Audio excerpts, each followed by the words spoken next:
Hello guys, एक बार फिर स्वागत है आप सभी का हमारे YouTube channel advance English academy में।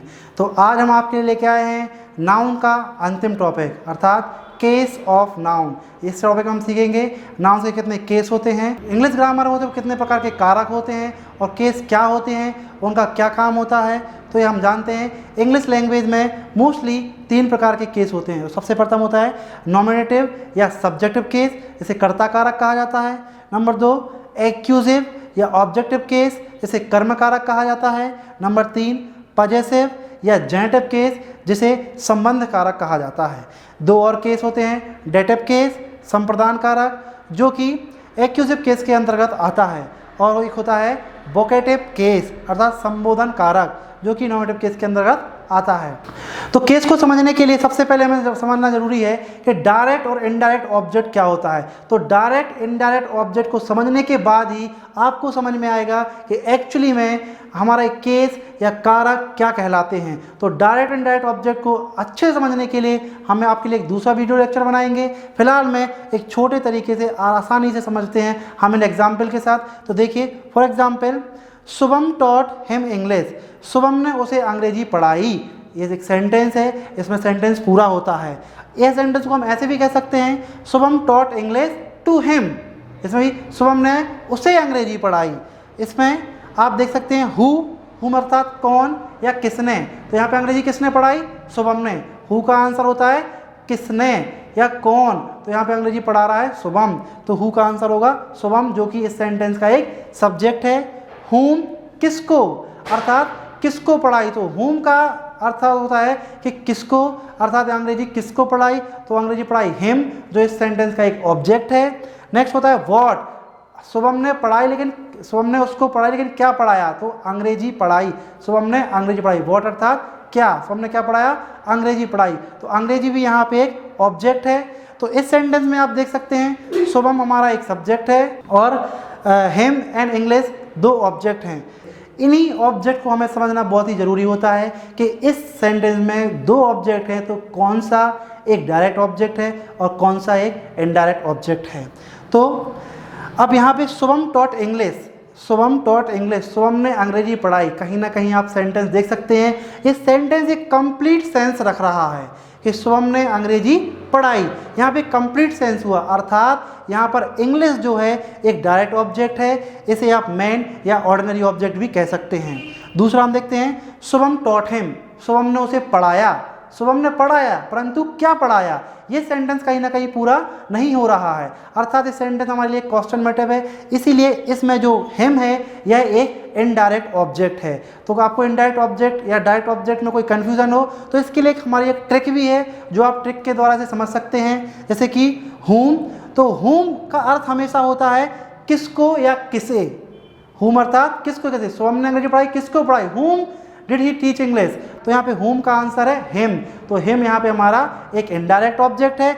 और व्हाट क्या पढ़ाया, अंग्रेजी पढ़ाई, तो व्हाट का आंसर होता है हमेशा डायरेक्ट ऑब्जेक्ट, यहाँ इसीलिए यहाँ पर इंग्लिश एक डायरेक्ट ऑब्जेक्ट है। For example, he gave him a car, उसने उसे कार दी, क्या दी, कार, तो क्या का आंसर होता है डायरेक्ट ऑब्जेक्ट, अर्थात क्या दी, कार, तो कार हमारे यहाँ पर डायरेक्ट ऑब्जेक्ट है। और किसको दी, हुम, हुम का आंसर जो होता है वो हमारा इनडायरेक्ट ऑब्जेक्ट होता है। तो हुम किसे दी, उसे दी, हिम, तो हिम यहाँ पर हमारा इनडायरेक्ट ऑब्जेक्ट होता है। आई होप आप डायरेक्ट और इनडायरेक्ट ऑब्जेक्ट समझ चुके होंगे। तो आइए हम अच्छे तरह से अब केस को समझ लेते हैं। हमारा जो पहला केस होता है वो होता है नॉमिनेटिव केस, जिसे हम सब्जेक्टिव केस या फिर कर्ता कारक भी कहते हैं। When a noun or pronoun is used as a subject of a verb, it is in the nominative case। अर्थात जब एक नाउन को किसी वर्ब के सब्जेक्ट के रूप में यूज़ किया जाता है तो वह एक सब्जेक्टिव केस में होता है। जैसे कि Ram gave him a car, Ram ने उसे एक कार दी, तो यहाँ पर जो राम है, राम एक नाउन है और राम ही जो है वो एक सब्जेक्ट का काम कर रहा है। तो इस सेंटेंस में राम सब्जेक्ट है और जो वर्ब का सब्जेक्ट होता है वही नाउन हमारा नॉमिनेटिव या फिर सब्जेक्टिव केस कहलाता है। सेकेंड एग्जाम्पल हम देख सकते हैं, ही गेव राम अ कार, उसने राम को कार दी। अब इस सेंटेंस में ही हमारा सब्जेक्ट के रूप में है और राम एक ऑब्जेक्ट के रूप में है, तो यहाँ पर ही हमारा नॉमिनेटिव केस अर्थात सब्जेक्टिव केस कहलाएगा। अब हम बात करते हैं हमारे सेकेंड केस की। हमारा सेकेंड केस होता है एक्यूजिव अर्थात objective case. The noun is said to be in the accusative case if it is the object of a verb in the sentence, अर्थात यदि एक सेंटेंस में कोई नाउन किसी वर्ब का ऑब्जेक्ट के रूप में यूज होता है तो वह नाउन एक्यूजिव केस में चला जाता है, अर्थात ऑब्जेक्टिव केस में चला जाता है। For example, Ram gave him a car, Ram ने उसे कार दी, सेम सेंटेंस। तो राम यहाँ पर सब्जेक्ट है, तो राम यहाँ पर नॉमिनेटिव केस में रहेगा, परंतु किसे कार दी, उसे दी। तो हिम और क्या दी, कार दी, दो ऑब्जेक्ट हैं आपको पता है, हिम और कार, तो दोनों के दोनों हमारे यहाँ पे ऑब्जेक्टिव केस में रहेंगे, अर्थात एक्यूजिव केस में रहेंगे। सेकेंड एग्जाम्पल है he gave Ram a car. अब पहले सेंटेंस में आपने देखा था राम को हमने एक सब्जेक्टिव केस में रखा था, इस सेंटेंस में हमने राम को एक ऑब्जेक्टिव केस में रखा है, तो इसलिए इस सेंटेंस में सब्जेक्ट हमारा होगा ही, जो कि एक नॉमिनेटिव केस में रहेगा, कार एंड राम हमारा ऑब्जेक्टिव केस में रहेगा, अर्थात एक्यूजिव केस में रहेगा। एक्यूजिव केस के अंतर्गत हम एक और केस को रखते हैं जो होता है डेटिव केस। तो डायरेक्ट और इनडायरेक्ट ऑब्जेक्ट यदि आपकी समझ में आ गया होगा तो डेटिव केस आपको ऐसे ही नॉर्मली समझ में आ जाएगा। When a noun or a pronoun use as the indirect object of a verb or preposition it is said to be in the dative case, अर्थात जब किसी नाउन या प्रोनाउन का यूज सेंटेंस में इनडायरेक्ट ऑब्जेक्ट की तरह का किया जाता है तब उसे हम डेटिव केस में यूज करते हैं। For example, Ram gave him a car, इस सेंटेंस में हिम जो हमारा है वो एक इनडायरेक्ट ऑब्जेक्ट है, इसीलिए यहाँ पर हिम हमारा डेटिव केस में रहेगा।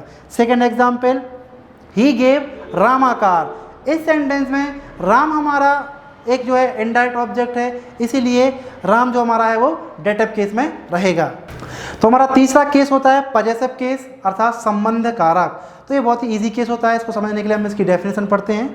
व्हेन द नाउन और प्रोनाउन डिनोट्स ओनरशिप, अर्थात संबंध, व्हेन अ नाउन और प्रोनाउन डिनोट्स ओनरशिप और position it is said to be in the possessive case, अर्थात जब कोई नाउन या प्रोनाउन का किसी संबंध होता है, किसी का संबंध मालिकाना संबंध होता है या मालिकाना संबंध का बोध कराता है, तो ऐसे नाउन्स को हम हमेशा पजेसिव केस में रखते हैं। For example, this is Ram's car, किसकी कार है, राम की कार है, तो हम एक कार का संबंध उसके मालिक राम से बता रहे हैं कि दिस इज राम्स कार, ये कार राम की है। तो यहाँ पर जो राम है वो ना ही नॉमिनेटिव केस में होगा ना ही एक्यूजिव केस में होगा, राम यहाँ पर पजेसिव केस में होगा।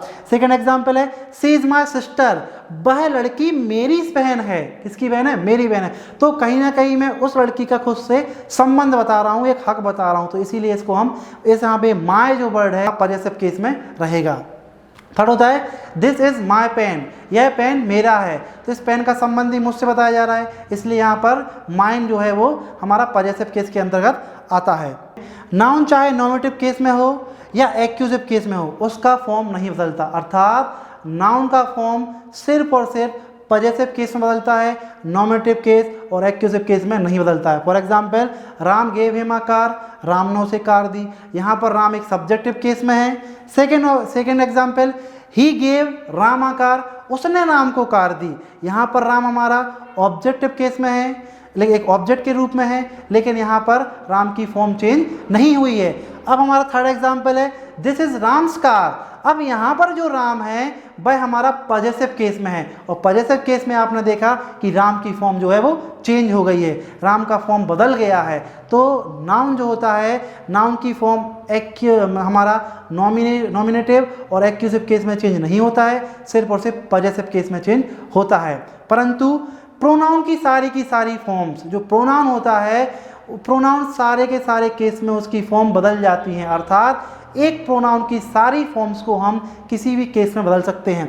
हमारे पास यहाँ पर एक चार्ट है, इसको आप आसानी से देख सकते हैं, इसका आप स्क्रीनशॉट ले सकते हैं। यहाँ पर नॉमिनेटिव केस में कुछ प्रोनाउन है वो हमेशा देख सकते हैं, आप एक्यूजिव केस में भी बदल रहे हैं और पजेसिव केस में भी बदल रहे हैं। फॉर एग्जाम्पल, आई का मी, माई माइन, बी का us our ourself, you your yours, he him his, she her hers, it its, they them their theirs, who whom whose. तो आपने यहाँ पे देखा जितने भी प्रोनाउंस हैं सबके यहाँ पर जो केस हैं वो अलग अलग अपने बदल रहे हैं, लेकिन नाउन के केस हमेशा नहीं बदलते हैं, सिर्फ पजेसिव केस में बदलते हैं और प्रोनाउन के केस बदल जाते हैं। तो नेक्स्ट हम देखते हैं वोकेटिव केस, अर्थात वोकेटिव केस क्या होता है। तो व्हेन अ नाउन और pronoun is used to address a person directly it is said to be in the vocative case. जब किसी नाउन और प्रोनाउन का उपयोग किसी व्यक्ति को संबोधित करने के लिए करते हैं तब उसे वोकेटिव केस में रखा जाता है। For example, Ram come here, किसे बुला रहे हैं हम, किसी को हम इंडिकेट कर रहे हैं। जब हमें किसी एक पर्टिकुलर व्यक्ति या पर्टिकुलर पर्सन या पर्टिकुलर थिंग को इंडिकेट करते हैं, हे यू, हे राम यू, तो जब हम किसी को इंडिकेट करते हैं तो वो केस हमेशा वोकेटिव केस में आता है। For example, hey Ram come here, यहाँ हम राम को इंडिकेट करके बुला रहे हैं, राम यहाँ आओ, तो राम हमारे यहाँ पर वोकेटिव केस में है। For example, Anuj are you enjoying there. अब हम यहाँ पर किससे पूछ रहे हैं, अनुज से पूछ रहे हैं। हमने ये बात जो है अनुज को इंडिकेट करके की है कि अनुज आर यू एंजॉइंग देयर, अनुज क्या वहाँ पे तुम एंजॉय कर रहे हो, आनंद ले रहे हो। तो यहाँ पर जो अनुज हमारा है वो एक वोकेटिव केस में है। तो आई होप आपको सारा का सारा केस का कॉन्सेप्ट समझ में आ गया होगा। तो ये हमारा जो नाउन का अंतिम चैप्टर था। अब इसके बाद जो हम लेके आएंगे वो हम प्रोनाउन लेके आएंगे। तो मैं आशा करता हूँ आपको ये सारा का सारा केस जो है समझ में आ चुका होगा। यदि फिर भी आपकी कोई क्वेरी हो, कोई डाउट हो, तो आप हमारे कमेंट बॉक्स में कमेंट करके हमें बता सकते हैं। और हमारे दूसरे वीडियो लेक्चर को देखने के लिए आप हमारे साथ बने रहिए। हमारे चैनल को लाइक और सब्सक्राइब जरूर कीजिए। Thank you very much.